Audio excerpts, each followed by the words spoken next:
Welcome, my friends, to Tales by the Moonlight, in the ancient lands of the Igbo, where the earth goddess Ayla watches over the farms and the sky god Chukwu sends his messengers. There lived a deity feared and respected by all Kamalu, the thunderer, also called Almadioa.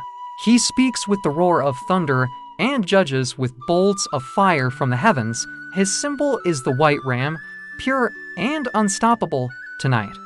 I bring you the story of a man who thought he could hide his evil from the eyes of men, but not from the eyes of Kamalu. Listen well, for the thunder still remembers.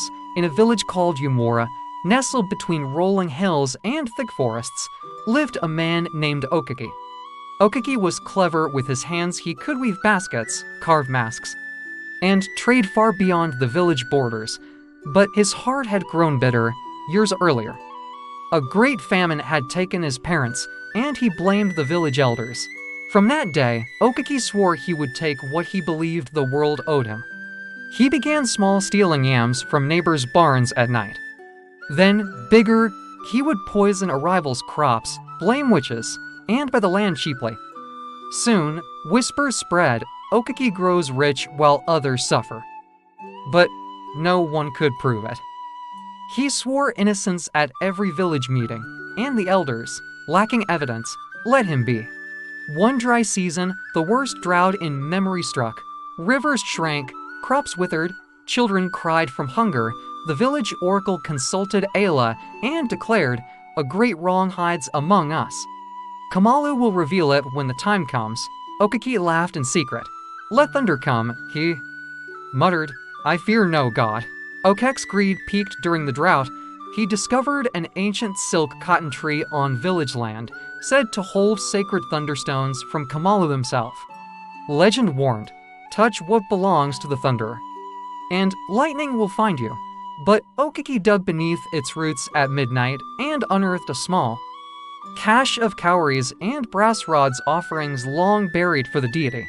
He took them all, thinking, if Kamalu is real, why does he let me prosper? That very night, the first storm gathered. Dark clouds rolled in like angry warriors. Thunder growled low. As if Kamalu were speaking to the earth, the villagers gathered in fear, beating gongs and singing praises to drive the storm away. But Okiki stayed inside, mocking them through his window. Suddenly crack, a blinding flash lit the sky. Lightning struck not the fields, but Okek's own compound. His hut burst into flames. The villagers rushed to help, but the fire burned unnaturally hot, red like Kamalu's anger when the storm passed. They found Okiki alive, but marked. A perfect black spot burned into his forehead, the sign of divine guilt. His stolen treasures lay scattered, untouched by fire, as if Kamalu refused to let them benefit the wicked. Okiki fell to his knees, trembling. I took what was not mine, he confessed. I poisoned fields, stole from shrines. Forgive me. The elders, seeing the mark of Kamalu, knew judgment had come.